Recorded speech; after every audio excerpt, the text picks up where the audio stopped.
여러분 안녕하십니까? 9월 4일 수요일의 뉴스탁 마감 시황 뉴스입니다. 미국 제조업 구매관리자 지수가 위축 국면으로 접어들었습니다. 이러면서 미국 금리 인하 가능성이 다시 높아졌습니다. 또 캐리람 홍콩 행정장관이 범죄인 인도 법안의 공식 철폐를 발표할 예정이라는 소식이 나왔습니다. 아시아 증시가 전반적인 상승을 보였습니다. 오늘 코스피 지수 22.84포인트 오른 1988.53, 코스닥 지수는 9.29포인트 오른 629.31, 원달러 환율은 7원 50전 하락한 1208원 50전에 거래되고 있습니다.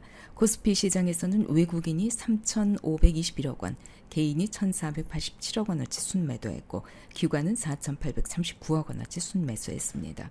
코스닥 시장에서는 개인이 363억 원, 기관이 228억 원어치 순매도했고 외국인은 608억 원어치를 순매수했습니다. 지난 8월 미국의 제조업 활동 지수가 7월 51.2에서 8월에는 49.1로 시장의 예상치보다 부진해서 위축 국면으로 떨어졌습니다.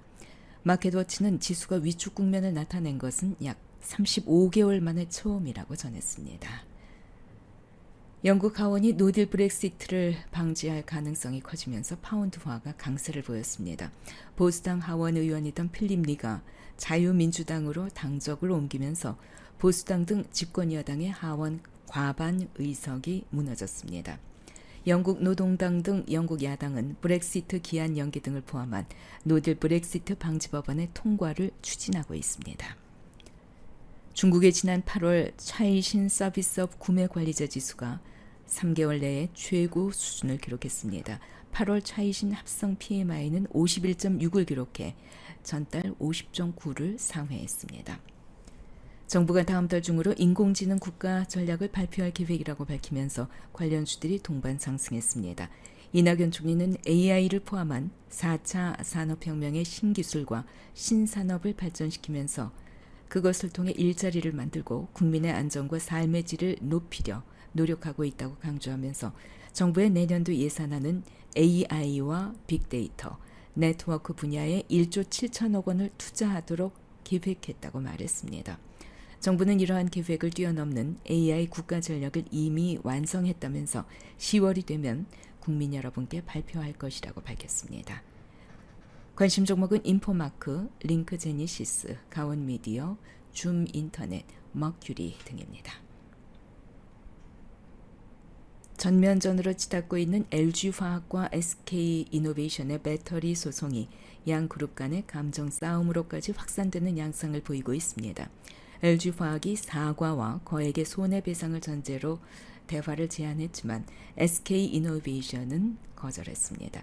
재계 3, 4위 그룹 계열사인 두 회사가 싸움에 집중하고 있는 사이에 중국 배터리 업계가 무섭게 치고 올라오면서 중국 업체만 반사 이익을 얻고 있다는 우려가 나오고 있습니다. 오늘 특징 종목입니다. 머큐리. 각 건물과 가정 내에서 10기가 인터넷 서비스를 이용하기 위한 필수 모뎀과 단말장치 보급 확대 전망에 상한가 마감했습니다. 힘스 OLED 투자 사이클 진입했다는 소식에 수혜가 전망됩니다. 14.82% 상승 마감했습니다. RFHIC 국내 채택 비중 증가, 중국이나 일본, 인도향 트랜지스터 물량이 본격적으로 늘어날 것으로 예상됩니다. 12.52% 상승 마감했습니다. 아이디스 트럼프 대통령이 중국 경쟁사 비디오 감시 업체인 하이크비전을 블랙리스트에 올릴 수도 있다는 소식에 수혜가 기대되면서 상한가 마감했습니다. KC텍 소재 장비의 국산화로 슬러리, 반도체, CMP 장비, 클린 장비 등에서 수혜를 입을 것으로 예상됩니다. 10.58% 상승 마감했습니다. 체리브로 후쿠시마 바닷물 방류로 생선 대신에 닭을 많이 찾을 것이라는 기대로 23.81% 상승 마감했습니다. 트럼프 미국 대통령이 급해졌습니다. 반면에 시진핑 중국 국가주석은 느긋하기만 합니다. 미국이 우위를 점해왔던 미중 무역 전쟁의 저울추가 최근 중국 쪽으로 조금씩 기울고 있다는 분석이 나왔습니다. 내년 재선 성공을 위해서 경기를 띄워야만 하는 트럼프 대통령 입장에선 한시라도 빨리 관세 전쟁을 멈춰야만 하는데 중국은 오히려 이를 역이용하면서 시간을 끌고 있습니다. 트럼프 대통령이 무역 협상에 조속한 타결을 위해 중국을 더 거세게 몰아칠 가능성도 배제할 수가 없습니다. 내년 대선 승리를 노리는 트럼프 대통령에게 가장 중요한 건 경기죠. 1980년 이후 역대 미국 대통령 가운데 재선에 실패한 사람이 두 사람 있습니다. 바로 지미 카터 그리고 아버지 부시입니다. 둘 다 경제난 때문에 발목에 잡혔습니다. 미국 경기는 약 11년에 걸친 장기 호황을 끝내고 둔화 국면으로 접어들고 있습니다. 미국 GDP 성장률이 올 1사분기 3.1%에서 2사분기에는 2%로 급락했습니다. 미국 제조업 경기는 약 3년 만에 처음으로 위축 국면으로 돌아서